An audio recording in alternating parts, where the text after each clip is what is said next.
बजरंग दल पक्षर कंधमाल बालेगुड़ा गायत्री मंदिर परिसर में स्वामी लक्ष्मणानंद सरस्वती जन्म शतवार्षिकी पालित हो अवसर में स्वामीजी फोटोचित्र में पुष्पमाल्य अर्पण सहित प्रदीप प्रज्वलन कर गायत्री मंदिर प्रांगण मेडिकल छक पर्यंत एक विराट पटुआर रैली बाहरी स्वामी लक्ष्मणानंद सरस्वती हत्यार बहु वर्ष बीती जाते प्रकृत हत्याकारी आज पर्यंत धरा पड़ी स्वामीजी प्रकृत हत्याकारी हत्या षड्यंत्रकारी पुलिस गिरफ्त करने सहित तदंत कमिशन रिपोर्ट सार्वजनिक करने को दावी कर आज हूँ तृतीय वार्षिक दिवस तत्सहित स्वामीजी जो शतवार्षिक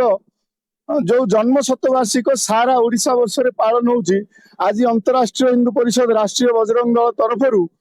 बालीगुड़ा नगर में बहु आडंबर सहित आपण मैंने देखुवे कार्यकर्ता एवं मोर हिंदू साथी सहित मिसी आम बहु आडंबर सहित पालन कलु। स्वामी लक्ष्मणानंद सरस्वती आदर्श कंधमाल मंच गठन तृतीय वर्ष स्थापना दिवस पालन करागला। तत्सहित पूज्य स्वामी लक्ष्मणानंद सरस्वती जी श्रद्धांजलि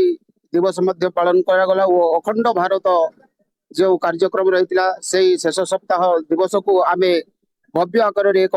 शोभा यात्रा बाहर करी आम बालीगुड़ा पालन कलु।